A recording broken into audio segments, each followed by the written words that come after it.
Alright, hello, citizens of the Nigerverse. It is Niger once again, and welcome back to System Shock Radio. So, as always, I got some topics for you guys today, some ones I think you're going to enjoy. So, without further ado, let's get right into it. Now, if this is your first episode of System Shock Radio, welcome. If not, welcome back. But if you are indeed new here, we talk about a variety of things. We talk about some pop culture, some pro wrestling, some nerd stuff like some comic books. We do some inspiration, just all kinds of good and fun stuff. So if that is your kind of thing, please consider hitting that subscribe button for more videos just like this, or more episodes just like this. Check out some of the other System Shock radios on the channel. Well, I think you might enjoy those. But without further ado, let's get right into this one. So the first one that we have is the first topic, I should say, is a couple of these are kind of lumped together in a way. Hey, so technically more than the normal five, if you want to, if you want to consider those. But yeah, so we have some updates on some movies. These first two, well, part of the first topic that is some movies that are seemingly in development, or at the very least have been confirmed in one of the cases. So apparently we are getting a Sleeping Dogs movie. This was, so I'm gonna read an excerpt here. This is courtesy of IGN and .com. Take it with a grain of salt. And I'm just gonna read kind of the excerpt here. It says, and this was uploaded on February 1st of 2025, so about a couple weeks ago. This week, Marvel Cinematic Universe star Simu Liu, if I'm mispronouncing the names, I do apologize, got Sleeping Dogs fans excited when he tweeted to say he was working with the rights holders to bring the much-loved video game to the big screen. It turns out things are a little further ahead than that. A source close to the project has told IGN that the Sleeping Dogs movie is in development, and we're hearing Simu Liu, who plays Shang-Chi in The Legend of the Ten Rings, is producing and set to play the lead role of Wei Shen. IGN has asked Square Enix for comments. And Sleeping Dogs was first released in 2012 on PlayStation 3, Xbox 360, and PC, and tells the story of Detective Wei Shen as he infiltrates one of Hong Kong's notorious triad crime syndicates. While it failed to meet publisher Square Enix's lofty sales expectations, it is much loved by fans, and sequel hopes have followed it ever since. So, Sleeping Dogs is a game I haven't played personally, but my sister has. It's ironic because this is before she got her own PlayStation, and her own PlayStation 4, that is, because they did kind of remaster it for the PS4. She asked me to buy the game for her. I did, and she played it. She loved it. I definitely should play the game, and at some point I definitely am planning on it. Kind of a spiritual successor, or supposed to be like a continuation of the true crime series. He's video games. But I know a lot of people were fans of the Sleeping Dogs game, and it getting a movie adaptation is going to be pretty interesting to see. Now, cop-related movies kind of like that aren't that uncommon, and in fact they're pretty common, all things considered. But we'll see what they do with the IP. Will they do it justice? Will it not be as good? I guess we'll have to wait and see. Time will tell, perhaps. But that's not the only one, because apparently we are getting a sequel to Jimmy Neutron. So this is courtesy of comicbook.com. And I'm just going to read an excerpt here. It says, Jimmy Neutron Boy Genius just might be coming back with a new sequel movie, according to an update behind the supposed writer behind the new project. Jimmy Neutron Boy Genius was a massive success for Nickelodeon Movies and Paramount Pictures, when it had first released in theaters back in 2001. The feature film was such a hit that it later inspired a full CG animated TV series released shortly after, The Adventures of Jimmy Neutron Boy Genius, which ended up being one of the most successful Nicktoons in the network's history, but it could all be coming back for more soon. According to a LinkedIn update from screenwriter Adam Pava, as spotted by Minions _fanboy on X, there is now being work done on a sequel to Jimmy Neutron Boy Genius for Paramount Animation and Nickelodeon Films. Though the claim is currently unsubstantiated outside this LinkedIn post, Pava has experience writing for multiple animated projects such as The Box Trolls, Reanimation, My Gym Partner's a Monkey, Foster Home for Imaginary Friends, and more. So it's not entirely outside the realm of possibility. Jimmy Neutron is a show I definitely grew up with. Probably one of my favorite shows. Perhaps go as far as to say probably one of the most goated shows on Nicktoons, and that is a hill I'm willing to die on. It's got, I think, because it's got a lot of my favorite elements in a show, especially a kids show at the time. It's got some humor. It's got a lot of funny jokes that have aged. Not all of them have aged the best, but a lot of jokes that that have still aged really well, have stood the test of time. It's got sci-fi elements as well. Of course, to follow Jimmy Neutron, who, as the name suggests, is a boy's genius. He creates all kinds of inventions. A lot of them go haywire. He's got his friends Sheen and Carl, as well as some of the other kids in Retroville. They pretty much go on misadventures. Now, admittedly, the movie itself, it's a movie I haven't seen that often. I always mainly watch the TV show. The movie I had seen a couple times, but it has been a while. But to see it potentially get a sequel, and a lot of people speculated what that sequel will look like. Will it be Jimmy Neutron and friends as adults? Will it continue with him being a kid? Will come a bit. Will they have children of their own? I guess time will tell when it comes to that. But it potentially getting a sequel. I think it'd be interesting, and keeping it in kind of the same vein as like the show. And like in terms of like the humor and stuff based on the show, I think would probably be the best course of action, or kind of playing off of the original movie, which I think, if I'm not mistaken, in the events of the movie compared to the show, sometimes dips in and out of canon, if I'm not mistaken, but I could be totally wrong on that. I know they tried to do the spin-off with Planet Sheen, keyword tried, but that one kind of fell flat. But we're not here to discuss Planet Sheen, thankfully. Maybe some other time. Maybe I'll add it to the list. So a Jimmy Neutron sequel movie. I'm pretty interested to see that, and maybe since this is seemingly confirmed, or at least rumored to be taking part, maybe it's time I catch up on some old Jimmy Neutron. Who knows? But the next thing, continuing kind of our talk about movies, the next topic we have is that we've got our trailer for the new Fantastic Four movie, that being the Fantastic Four First Steps. So, the trailer is out, and I kind of broke my rule that admittedly may have to revisit if I'm going to talk about it here on System Shock Radio or elsewhere on the channel. And I actually watched the trailer, and you know what? It actually didn't look that bad. We got to see the Fantastic Four kind of see their beginnings, their origins, kind of an origin story of sorts. Obviously, having the Fantastic Four get their powers from the Cosmic Storm. This one's set more in the 60s. He's looking more old school in that regard. And seeing some like the characters and the powers and stuff like that at the Thing, Ben Grimm, or actually it's 1960s inspired. So obviously going old school, like the Fantastic Four and the Fantastic Four look and everything. But the way the Thing looks in like the outfit, and like the classic old school outfit, it admittedly looks really solid. Like, I'd say out of all the variations of the Thing that we've seen in the movies, this one might be the best. Don't get me wrong, Michael Chiklis' take on it, on the old school Fantastic Four movie, and by old school I mean the 2000s one, the one I grew up with.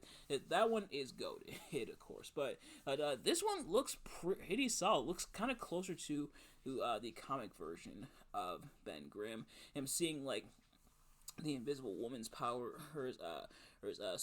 aka Sue's powers, and seeing like Johnny's powers as well. Not bad so far, or not bad.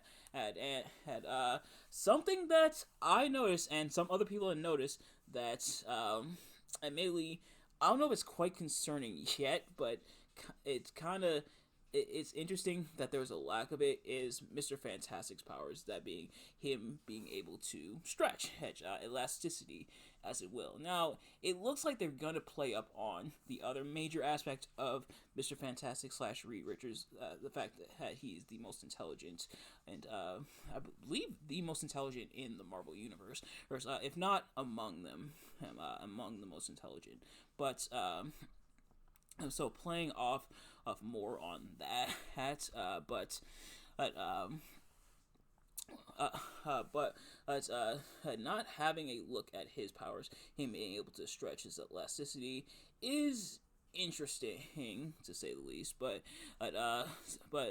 Just from the trailer, I'm pretty interested. I'm pretty excited. The Fantastic Four is probably one of my favorite superhero teams, and so to see them now in MCU form is going to be interesting. Admittedly, I do kind of have my reservations, and so we did also see the Silver Surfer, or at least a variation. I don't think it's going to be straight up called the Silver Surfer, or actually it's an alternate Silver Surfer, so not quite the one that we're more familiar with, but kind of an alternate Silver Surfer, as well as seeing Galactus. It's the fact that he's not going to be a giant and kind of cloud thing like he was in Rise of the Silver Surfer back in the day.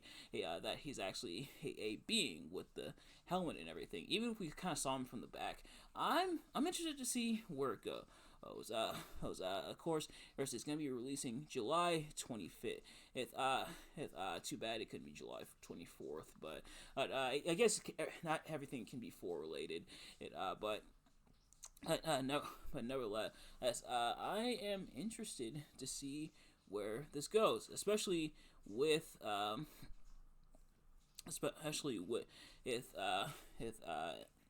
Doctor Doom, Robert Downey Jr.'s Doctor Doom, being in Avengers Doomsday. I want to see if those characters interact.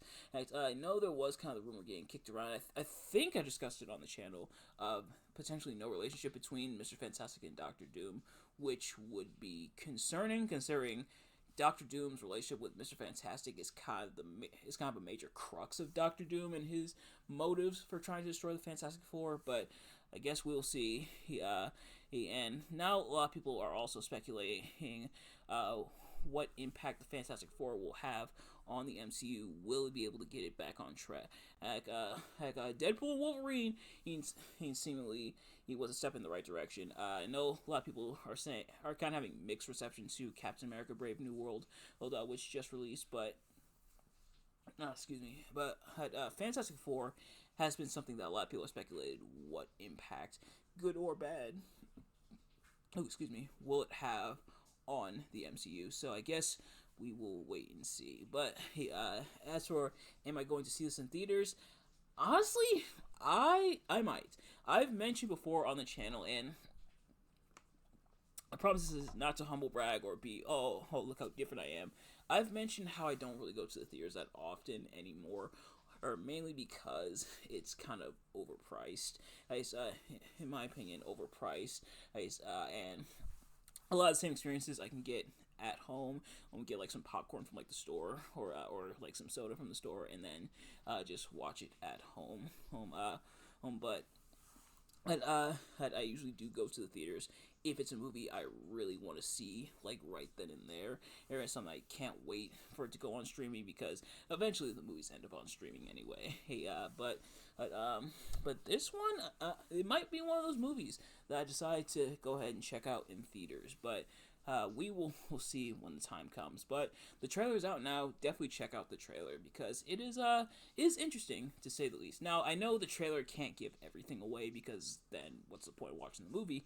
But so far, not bad at all. But next up that we're talking about is going to be we got our first 2 names going into WWE Hall of Fame, and because it's a Monday, we're probably gonna get another name announced later on tonight. So I probably should have waited, but in fact, let's see if anyone got announced for the Hall of Fame in the interim. Hall of Fame inductees, people who people want to be inducted. Major spoiler for Hall of Fame. We'll see. See if there's anything there. Now, This one's kind of a potential, so I'll mention at the end. But the two names we have confirmed for the WWE Hall of Fame so far are Triple H, which he was surprised with apparently by Shawn Michaels and Stephanie McMahon and company. Triple H going in the Hall of Fame. Apparently, he didn't want to go in for a while, and honestly, that's kind of understandable, mainly because he's now in a position of power in WWE. But nevertheless, he's going in, and Michelle McCool. Now, now a lot of people have pointed out that Michelle McCool probably one of the main things that pushed her towards that Hall of Fame induction was her relationship with The Undertaker, her being married to The Undertaker. But let's not forget, Michelle McCool definitely did have quite the bit of impact as well. Especially for me, growing up, I remember Michelle McCool and Lay Cool being like that heel tandem, being one of the more compelling things, if you can believe it, from the Divas division back then. Not always for the best reasons, but there was that. But now it's rumored that Demolition might be going in the Hall of Fame, and Demolition is a team that just has recently signed Legends contract. So now we might get more like Demolition merch and everything. But it's also crazy that Demolition isn't in the Hall of Fame. And I feel like this happens every year, where when someone is announced for, whether it's the WWE Hall of Fame or the Rock and Roll Hall of Fame, people are like, oh, I thought that person was in, or why isn't that person in? Demolition, I feel like, is definitely a team that definitely should have been in. Now, I know not everybody can go in, and sometimes there are extraneous factors that prevent different superstars or tag teams or what have you from going in the Hall of Fame. But Demolition almost seems like a no-brainer. A team almost on the level of like the Road Warriors. Two teams that get compared to each other quite a bit. It's especially when it comes to who ripped off who. But if Demolition is indeed getting their due, who I feel like the tag team induction this year is more than likely going to be, now that Demolition's on the table, it's probably going to be either them or the Hardy Boys. I would not be mad at either. I would especially love for the Hardy Boys to go in, but Demolition going in, I would not be mad at. But obviously, as the weeks go on, we'll have to wait and see which names get added. There may be a name added even after I'm done recording here. That's why I checked mid recording here. But we will see if Demolition indeed does go in. But next up we have some news. Not always some good news, but some news. There's kind of some people being shifted around. The first is that Josh Alexander just left from TNA / Impact Wrestling, and just wrapped up not too long ago, and may be AEW bound. It's believed that Josh Alexander may be AEW bound. I have an excerpt from WrestleZone on here. It says, Josh Alexander's deal with TNA Wrestling is officially through, and according to a new Fightful Select report, the superstar looks to be preparing to be All Elite. In a new report, Fightful confirmed a report that Alexander is being repped by wrestling super agent Barry Bloom, and that Alexander is currently expected to sign with AEW if a deal already hasn't been reached. Fightful's Sean Ross Sapp noted that W sources indicated the superstar hadn't signed with the company and didn't plan to, so while an AEW's decision hasn't been officially made, it is considered to be the likeliest spot for the star to land. Alexander had his final match on February 13th episode of TNA Impact in a match against Eric Young that saw Young defeat Alexander. So Josh Alexander, like I said, just wrapped up not too long ago with TNA. Him going to AEW, who would be interesting. And compared to the other stars on the roster, there's a chance of him being lost in the shuffle, which would suck. But I wouldn't mind seeing Josh Alexander in AEW. Now, admittedly, Josh Alexander, I've seen kind of bits and pieces, kind of sample sizes when it comes to him. But I think him in AEW would be interesting, especially because Josh Alexander, or at least to my knowledge, doesn't do as much of like the high flying stuff as a lot of people coming into AEW lately have been. Names such as like Ospreay or Ricochet. So kind of something a little different, and so we'll wait and see what he does there. But sadly, with people being signed, there's also some releases, and we've had releases in both AEW and WWE. So on the AEW side of things, we only had 3. WWE, we had a little bit more. So the three AEW superstars that were released were Miro, like officially like at least confirmed to be like leading AEW, were Miro, Malachi Black, and Ricky Starks. Now Ricky Starks, I was gonna talk about it more in my NXT Vengeance Day a review that's coming out tomorrow, and I'm gonna more likely film right after this. But Ricky Starks wasted no time. Showed up in NXT. He got released on Monday. Showed up in NXT on Tuesday in the crowd. That is crazy. It's not quite it wasn't quite same day that we saw with like Rick Rude or Lex Luger, but that is pretty nuts to think about. Ricky Starks, or someone who had been kind of unhappy in AEW for quite a bit. Same with Miro. Malachi Black was kind of a will they, won't they? With Malachi Black on whether or not he was leaving. And all signs seem to point to it with now Buddy Matthews, I should say, and Brody King kind of being on their own kind of doing their own thing as like the Hounds of Hell. Also, now Malachi Black seemingly confirmed to be gone. Whether Miro and or Malachi Black will show back up in WWE, he I guess remains to be seen. A lot of people feel like Malachi Black is who they're alluding to when it comes to Chad Gable finding someone who can conquer the arts of Lucha Libre after his loss to Penta and everything. And so we will see there, but yeah, so them returning to WWE after that. I know some people had kind of speculated whether or not it would be a big thing, if it would be a big deal, if they would make it, what type of impact, I should say, or how they'd be utilized, I think is what my brain was going for there. But how they would be utilized if they went back to WWE, especially under the new Triple H regime. If you remember correctly, Malachi Black / Aleister Black was pushed pretty strongly in NXT. He was NXT champion. He was almost NXT tag team champion alongside Ricochet, and always seemed to be doing something. He had the feuds with like Velveteen Dream or Johnny Gargano. So we will see what the future lies is for them. I know Bloodsport said they wanted to see. I believe Miro in Bloodsport, so we'll see if he joins that. But as for the releases from WWE, we have, I believe, the list here.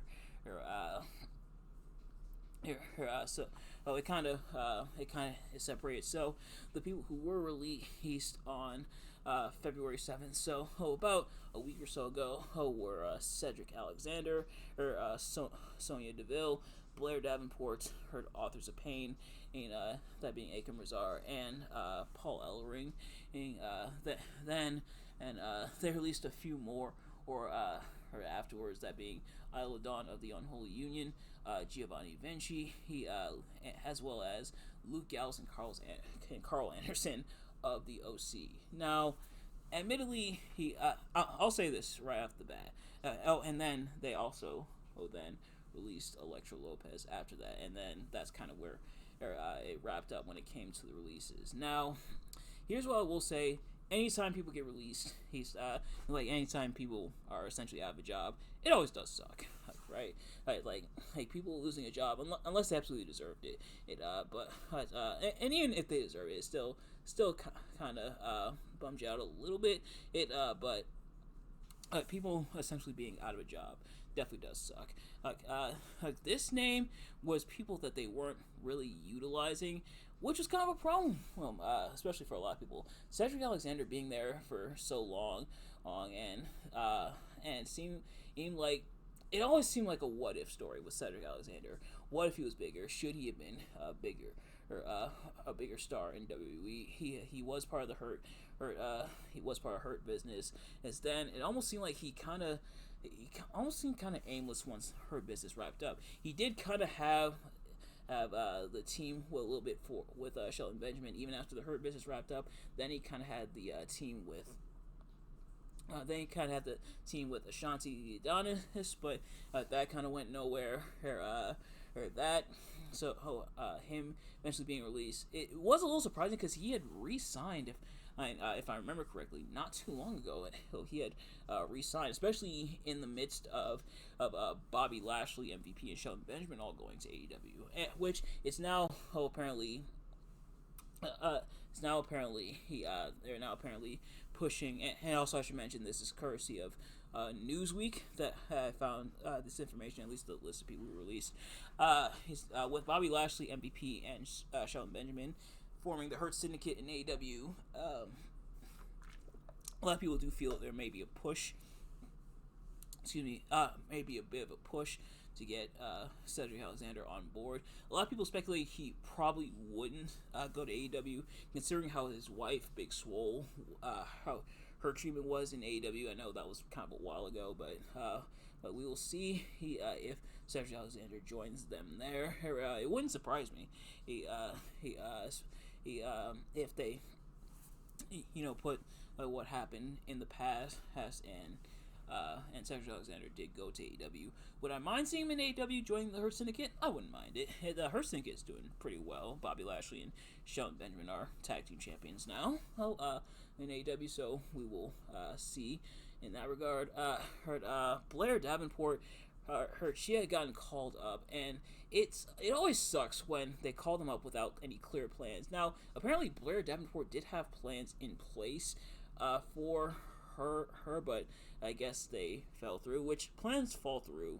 It's not surprising, but it is crazy that they called her up essentially for nothing. And same with like Elektra Lopez. She had kind of joined Santos and his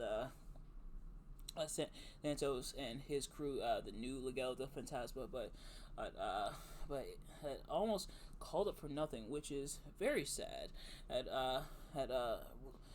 Giovanni Vinci, it seemed like the writing was on the wall once he split from Imperium, and it might be a curse because right after Alexander Wolf left Imperium, he got released, and I think, if I'm not mistaken, Alexander Wolf left Imperium and was kicked out because he was getting released. But it does suck. Gallows and Anderson of the OC, they had come back and been released 3 different times. At least Gallows has, as Carl Anderson has only been 2.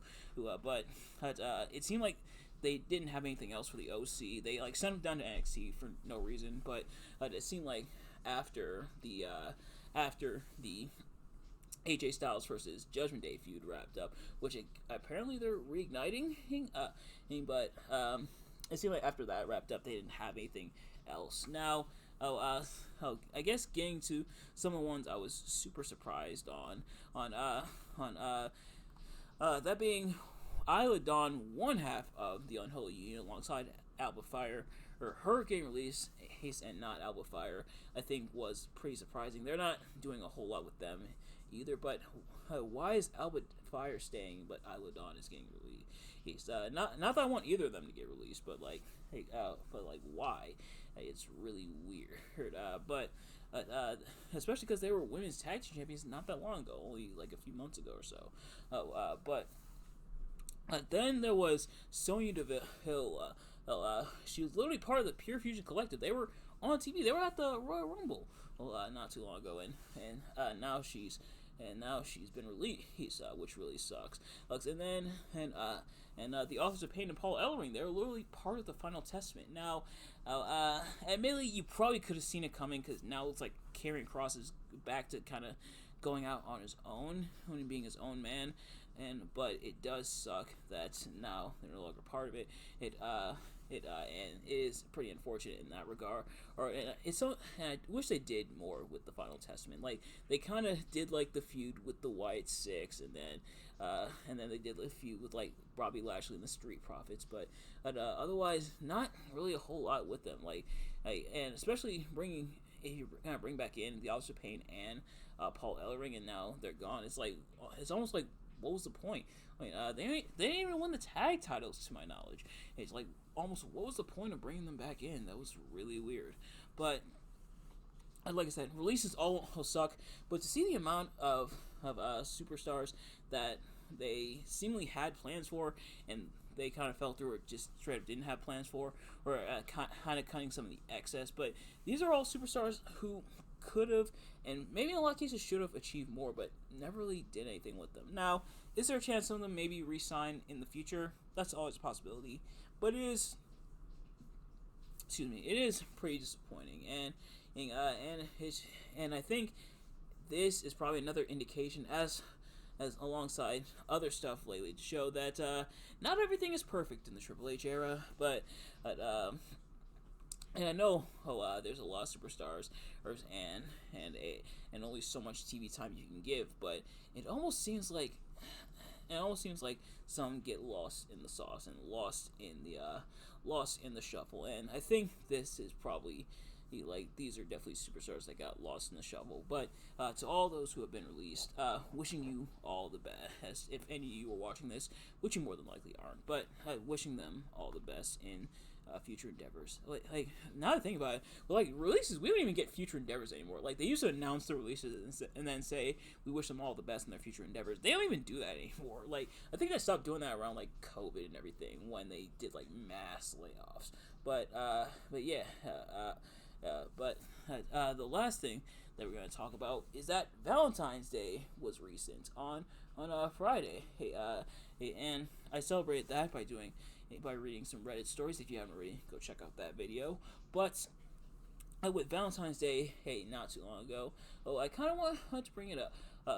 Whether you had a Valentine or you didn't, I hope you spent the day with your loved ones and kind of reflected, took some time, and to show someone that you love them. Now, Valentine's Day, a lot of people will go back and forth when it comes to Valentine's Day and the significance of it. A lot of people don't really celebrate Valentine's Day, which is perfectly valid. A lot of people feel like it's kind of pointless and that they show their partner love and appreciation every single day, which it's granted, that's how it should be. You should always show your significant other, whether it be boyfriend, girlfriend, husband, wife, whichever is the dynamic of your relationship, you definitely should show them love on the regular basis. But for me, I've always seen Valentine's Day as the day where you go even extra with it. Now, if you're able to go even extra with it every day, if you got it like that, sweet. But for me, Valentine's Day is where you then take it all the way to that next level. For example, if I can come up with an analogy, you may be a big comic book fan. You might love comic books. You might read them on the regular, but for the Comic Cons, when you're with other comic book fans and you see like the actors from your favorite shows or whoever else shows up at Comic Cons, that's the day where you go all out. And for me, Valentine's Day is the day where you go all out, which I definitely would have done if I had someone to go all out for, if I wasn't by myself and I had someone to anyway. So Valentine's Day, I've always seen it as that, but you should show love on the regular, but Valentine's Day is the day where you go the next level with your love, and especially if you tell someone you love them. There's different ways to show that you love them. You could tell them that you love them. You can reassure them. You can be there for them. You can cherish them. You can buy them gifts. There's several different ways to show someone that you love them, and you don't always have to wait until Valentine's Day to do so. Some people, they use Valentine's Day as an excuse to show people that you love them, and to me, I think that falls into detrimental territory, because if you're not showing someone and you love them on a regular basis, and you only save it for one day out of the year, then what are we doing? Now, everyone's relationship is different, so I'm not here to judge anyone, but if you don't have a Valentine's this year, there's always next year. If you don't want a Valentine, that's also totally fine. But I hope you still continue to show each other love and be love for each other, of course. But nevertheless, that's going to do it for this episode, because this episode is already pretty dang long. Thank you all so much for watching. I hope you enjoyed. If you did, please do me a favor. Like, comment, subscribe, share with your friends, and turn on those post notifications so you know every time I upload a video, so you can see it as soon as it drops. And let me know in the comments below your thoughts on anything we talked about in this episode, and your reaction to anything we talked about in this episode. But thank you all so much for watching. I will see you guys later. Peace.